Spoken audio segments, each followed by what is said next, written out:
بسم اللہ الرحمن الرحیم۔ عام طور پر تاریخ قدیم دور کے بادشاہوں اور ان کی عیاشیوں سے بھری پڑی ہے۔ اگر اس تاریخ کو دیکھ لیں تو زیادہ تر بادشاہ کثیر بیویوں اور لاتعداد محبوباؤں سے بدفعلیوں کی وجہ سے پہچانے جائیں گے، لیکن آج کی ویڈیو میں ہم کسی بادشاہ کی بات نہیں کریں گے بلکہ ایک ایسی ملکہ کی بات کریں گے جن کے عاشقوں کی فہرست میں نہ صرف انسان بلکہ جانور بھی شامل تھے۔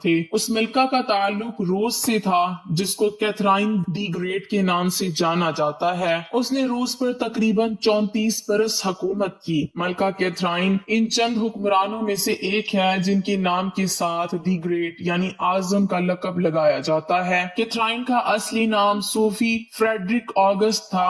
وہ 1729 میں پولینڈ میں پیدا ہوئی۔ 1744 میں وہ روس چلی آئیں جہاں اس کی شادی پیٹر دی گریٹ کے پوتے اور روس کے تخت کے وارث سے ہو گئی۔ 1762 میں پیٹر روس کے تخت پر بیٹھا، لیکن یہ کاروبار حکومت اسے صرف چند ماہ تک ہی نصیب ہو سکی اور یہ آہستہ آہستہ اپنے سخت مزاج کی وجہ سے کیتھرائن سے جان چھڑانے کے اشارے بھی دینے لگا۔ چنانچہ جولائی 1762 میں کیتھرائن نے اپنے چند وفادار ساتھیوں کی مدد سے اس کا تختہ الٹ دیا اور اس کی جگہ خود سنبھال لی۔ یہ ملکہ ایک بدکار عورت تھی، لیکن اس کا شوہر ہمیشہ اس کو ایسی بدکاریوں سے روکتا تھا، لیکن اس پر جسمانی خواہشات کا بھوت سوار تھا۔ لہٰذا اس ملکہ نے اپنے چند ساتھیوں کے ساتھ مل کر اپنے شوہر کو قتل کر دیا تاکہ اس کے اور اس کی جنسی تسکین کے درمیان کوئی رکاوٹ نہ ہو۔ بہرحال اس کے بعد کیتھرائن کی حکومت اور بھی مستحکم ہو گئی اور آئندہ 34 برس تک کے لیے روس کے زیر تصرف آ گئے۔ روس میں مغربی طرز زندگی کو رواج دینے کا جو کام پیٹر دی گریٹ کے عہد حکومت میں شروع ہوا تھا، کیتھرائن نے اسے عروج پر پہنچا دیا اور نہ صرف معاشرت بلکہ دیگر حوالوں سے بھی روس کو مغربی بنانے میں اہم کردار ادا کیا۔ کیتھرائن کے دور میں روس نے تعلیمی اور ثقافتی حوالے سے نمایاں ترقی کی۔ روس کو تہذیب و تمدن سے آشنا کرنا کیتھرائن نے اپنی زندگی کا مقصد بنا لیا تھا۔ اس نے روس میں نئے تعلیمی نظام کا آغاز کیا، بڑے تعلیمی ادارے قائم کیے۔ کیتھرائن نے طبی سہولتوں کو بہتر سے بہترین بنانے میں کوئی بھی کسر نہ چھوڑی اور ملک میں ہسپتالوں اور طبی اداروں کا ایک جال بچھا دیا۔ اس کے کیے ہوئے اقدامات کے تحت روس اپنے طور پر نہ صرف ادویات بلکہ سرجری کے آلات بھی تیار کرنے میں خود کفیل ہو گئے۔ جہاں اس نے چند اچھے کام کیے، وہاں یہ تاریخ کی عیاش ترین اور بدکار ترین ملکہ بھی تھی۔ کیتھرائن نے اپنے شوہر کی حکومت گرانے کے بعد اپنے وفادار ساتھیوں کے ساتھ خوب رنگیلیاں منائیں اور جس کسی کو بھی اس پر شک ہوتا، ملکہ اس پر چوری کے الزام لگوا کر بے دردی سے قتل کروا دیتی۔ اپنے دور حکومت میں اچھے کاموں کے ساتھ ساتھ یہ ملکہ عیاشیوں میں بھی ڈوبی رہی۔ یہ من پسند عاشق بناتی اور ان عاشقوں کو اپنے گھنونے مقصد کے لیے استعمال کرتی۔ ان عاشقوں کو چپ کروانے کے لیے ملکہ ان کو بھاری انعام و کرام سے بھی نواز دیتی۔ کچھ مورخین کے مطابق یہ ملکہ جس شخص سے جنسی تسکین حاصل کرتی اس کو فوراً قتل کروا دیتی تاکہ یہ بات راز ہی رہے۔ یہ ملکہ جنسی سکون حاصل کرنے کے لیے نوکریاں اور ہیرے جواہرات سب کچھ لٹانے کے لیے تیار تھی۔ یہ ملکہ تمام عمر خواہشات کی ضد میں رہی۔ اس کے محل سے لے کر اس کے کپڑوں تک ہر چیز سے یہ بات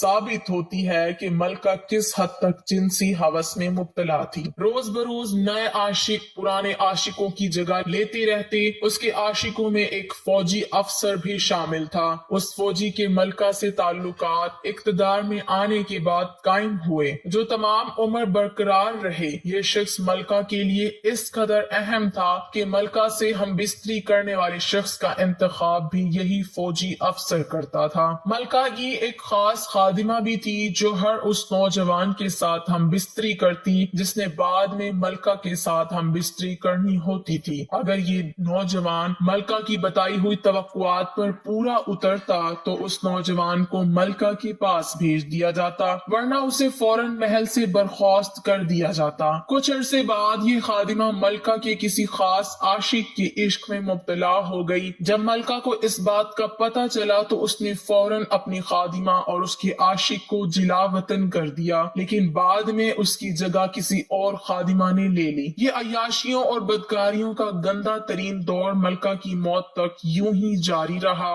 یہاں تک کہ جب یہ ملکہ بیمار ہو گئی تو پھر بھی ملکہ اپنے کالے کرتوتوں سے باز نہ آئی اور اپنے سے 40 سال کم عمر لڑکوں سے ہم بستری کرنا اپنا معمول بنا لیا۔ اس کے عاشق کی داستانیں صرف مردوں تک ہی محدود نہیں تھی، بلکہ اس کا رشتہ مختلف جانوروں اور خصوصی طور پر گھوڑوں سے بھی جوڑا جاتا ہے، اور ایک روایت کے مطابق اس کی موت اپنے گھوڑے سے جنسی تعلقات قائم کرنے کی وجہ سے ہوئی تھی۔ مورخین کا دعویٰ ہے کہ اس کی نوکرانیوں کا خیال ہے کہ کیتھرائن اپنے پسندیدہ گھوڑے ٹڈلی کے ساتھ بہت زیادہ غیر منظم وقت گزارتی تھی۔ ایک جرمن اسکالر ایڈمیلیا ریس نے اپنی 1647 کی کتاب پرشین ریسی میں دعویٰ کیا ہے کہ روسیوں کو خاص طور پر گھوڑوں کے ساتھ بدکاری کا شوق تھا۔ مورخ کہتا ہے کہ ایک دفعہ ملکہ اپنے گھوڑے سے بدکاری کرنے میں مصروف تھی کہ اچانک وہ رانگ ٹوٹ گیا جس نے گھوڑے کو سنبھالا ہوا تھا۔ یہ رانگ ٹوٹا تو ملکہ گر پڑی، جس کی وجہ سے ملکہ کی موقع پر ہی موت ہو گئی۔ کچھ مورخین اس بات کو سچ مانتے ہیں،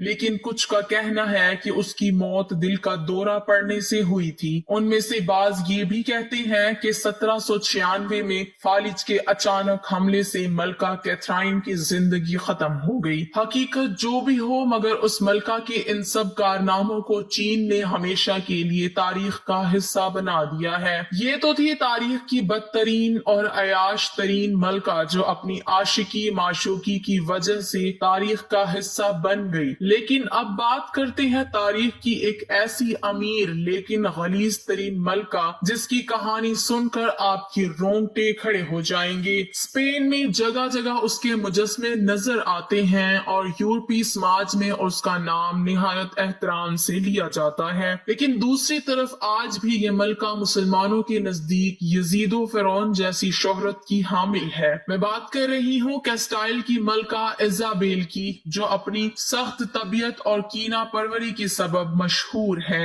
یہ کٹر کیتھولک ملکہ تھی جسے یہودیوں اور مسلمانوں سے شدید ترین نفرت تھی۔ اس دور میں رومن کیتھولک مذہب کے مطابق نہانا عیاشی اور ایک برائی سمجھا جاتا تھا۔ چونکہ ملکہ ایزابیل بھی ایک راسخ العقیدہ کیتھولک تھی، اسی لیے اسے غسل کرنا سخت ناپسند تھا۔ مشرقی اور مغربی تمام ہی مورخین کے مطابق ملکہ ایزابیل اپنی زندگی میں صرف 2 مرتبہ ہی نہائی تھی، ایک بار جب وہ پیدا ہوئی اور دوسری بار جب اس کی شادی ہوئی۔ شادی کے بعد کی زندگی یا مرنے تک اس کے غسل کرنے کی کوئی روایت نہیں ملتی، لہٰذا اسے تاریخ کی متعفن ترین ملکہ کہا جاتا ہے۔ وہ اپنے جسم سے اٹھنے والی بدبو کو مختلف عطریات سے دفع کرتی ہے جو فرانس کے شہر پیرس سے منگوائے جاتے تھے، اسی لیے آج تک پیرس پرفیومز کے حوالے سے خاصا مشہور ہے۔ جب وہ بحیثیت فاتح مسلمانوں کی ریاست غرناطہ میں داخل ہوئی تو اسے جا بجا مسلمانوں کی تعمیر کردہ حمام یعنی غسل خانے نظر آئے۔ ایزابیل کی مسلمانوں سے نفرت کی وجہ یہ بھی تھی کہ وہ نہانے دھونے کا خاص اہتمام کیا کرتے تھے، اسی لیے اس نے مسلمانوں کے گھروں سے ملحقہ تمام حمام گروا دیے اور اس کی پیروی میں مسلمانوں کے لیے غسل کرنا ممنوع قرار پائے۔ ملکہ ایزابیل نے اس ملک سے کہ جس پر مسلمانوں نے سینکڑوں سال حکومت کی تھی،